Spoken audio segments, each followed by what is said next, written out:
नमस्कार मित्रांनो, माझे नाव शत्रुघ्न लोणारे, वर्ग 4. मी आज तुम्हाला खेळ या पुस्तकाबद्दल माहिती सांगणार आहे. सुट्टीचा दिवस असल्यामुळे कविता आणि राहुलचा खेळायचा वाढ सकाळपासूनचा रंगला होता. गजगे, दोरीउड्या, लपाछपी, पकडम पकडाई असे विविध खेळ दोघे मिळून खेळायचे.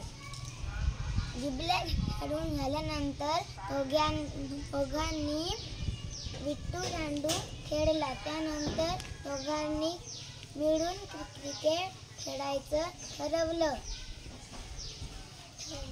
कविताने खेळण्यासाठी बॅट हातामध्ये घेतली आणि राहुल चेंडू टाकण्यासाठी तयार झाला.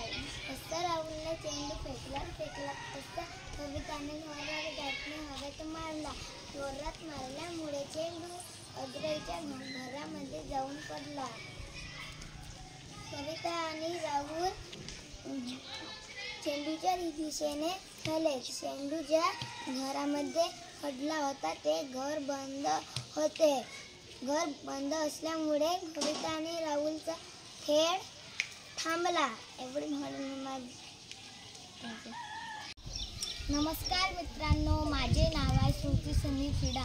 मी आता 4वीमध्ये शिकत आहे. मी आज तुम्हाला महावाचन उपक्रमाअंतर्गत सप्तरंगी चेंडू याबद्दल माहिती देणार आहे. एके दिवशी संध्याकाळी विकास आणि विशाल आपल्या खोलीमध्ये खेळणी खेळत होते. अचानक बाहेरून बाबांचा आवाज आला. विकास, विशाल, पाहुणे आले. तुमच्यासाठी काय आणले आहे? दोघेही भावंडे पळत बाहेर निघाले. बाबांच्या लक्षात आले की दोनही हातात पाठीमागे काहीतरी लपवून धरले होते. दोघेही एकदाच म्हणाले, बाबा दाखवा ना. बाबा म्हणाले, नाही नाही, असे नाही. पहिले तुम्ही आपले डोळे घट्ट बंद करा. विकास आणि विशालने डोळे घट्ट बंद केले.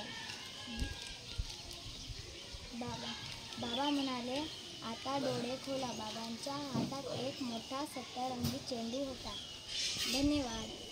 Good morning everybody. My name is नव्या ऐश्वर्या जयराम, क्लास 5. मी मजा आली या पुस्तकाबद्दल माहिती सांगणार आहे.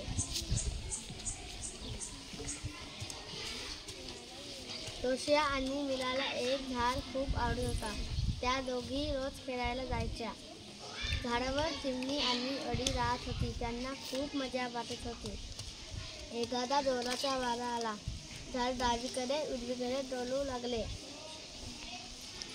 चिमणीचे घरही डोलू लागले. अळी सुद्धा झाडाबरोबर डोलत होती. झाड खूपच जोराने डावीकडे उजवीकडे डोलत होते. चिमणी तिच्या घरट्यात गेल्यानंतर जरा बरे वाटले. थोडा वेळ वारा थांबला. तोशिया आणि मीरा पुन्हा खेळू लागले. धन्यवाद.